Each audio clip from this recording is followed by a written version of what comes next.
মানে আমার মেয়েরে কেলা মারলো, আপনারা তালাশ করেন, আপনারা তুললাম, আপনারা তালাশ করেন, আপনারা তুললান, আপনারা দেখেন আমার মেয়েটা যেমনি যেমনি মৃত্যু, আমি এমন মৃত্যু চাই, আমি আর কিচ্ছু চাই না। কিসের বাস?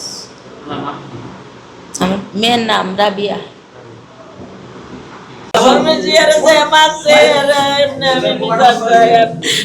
বিচার চাই আমি, আমার জিয়ার সামনে মারছি বিচার আমি চাই, ইমন মৃত্যু আমি চাই, আমার জিয়ার সামনে মারছি ইমন মৃত্যু আমি চাই। হ্যাঁ, শাস্তি চাইছে মানে আর ফাঁসি চাই আমি। এটা দেখেন, এটা শাস্তি চাই মানে এটা তত্ত্ব লয়ে দেখেন আমার মেয়ে অবরতা, আমার মেয়ে তো শাস্তি চাই, যদি না হয় তাতে শাস্তি চাই।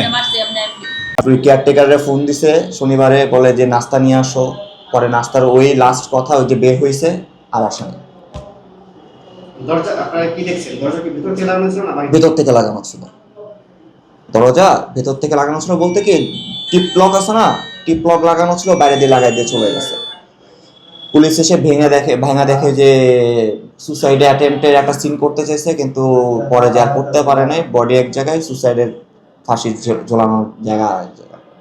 ওইরকমই ফ্যানের মধ্যে ওনা লাগানো ছিল, কিন্তু মার্ডার করে চেষ্টা করছিল যে সুসাইড নিজে দেখাবে, কিন্তু পরে আর পারেনি উনি। হঠাৎ 3 দিন হয়েছে আইছিল, রাতে 1টার সময় আইছিল, আমার পর মানে পোলাটা মানে এতটুকু বলে গেছে আমি তোর ভাবি লেগে খাবার নিয়ে আসি রাতে 11টার সময়, এরপরের দিন আর কি। তারপর চলে গেছে, চলে যাওয়ার পর বাদে আর আসে নাই, বাদে আমি গেটে তালা দিয়ে ঘুমাই গেছিলাম। আজকে মিস্ত্রি মনে করেন, মিস্ত্রি আইছিল, কাজ করছিল, তারপর মিস্ত্রি মানে এগুলো সব কিছু দেখছে, তারপর ফায়ার সার্ভিস আইছে, পুলিশ আইছে, তারপর নিয়ে গেছে। কাজীপাড়া 594 নম্বর পূর্ব কাজীপাড়ার বাসায় স্বামী স্ত্রী এক দম্পতি থাকতো। তো আমরা আজকে ট্রিপল9 আমাদেরকে জানালে আমরা ওইখানে যাই, যাওয়ার পরে দেখেছি একটা বদ্ধ ঘর থেকে বাড়ির মালিক জানাচ্ছে যে দুর্গন্ধ বের হচ্ছে। তো তখন আমাদেরকে এবং ফায়ার ব্রিগেডকে ডাকা হলে আমরা ওখানে গিয়ে বাড়ির মালিকের উপস্থিত দরজা খুলে দেখেছি একটা লাশ পাওয়া গেছে, মহিলার লাশ, এবং সে মানে খাটের উপরে চিত হয়ে শুয়েছিল, এরকম অবস্থায় লাশ পাওয়া গেছে, মরদেহ পাওয়া গেছে। লাশটা একটু অর্ধগলিত ছিল, আঘাতের চিহ্নগুলি বোঝার কোনো উপায় ছিল না। বেশ কয়েকদিন ঠিক না, দুই একদিন আগের হয়তো হতে পারে এরকম।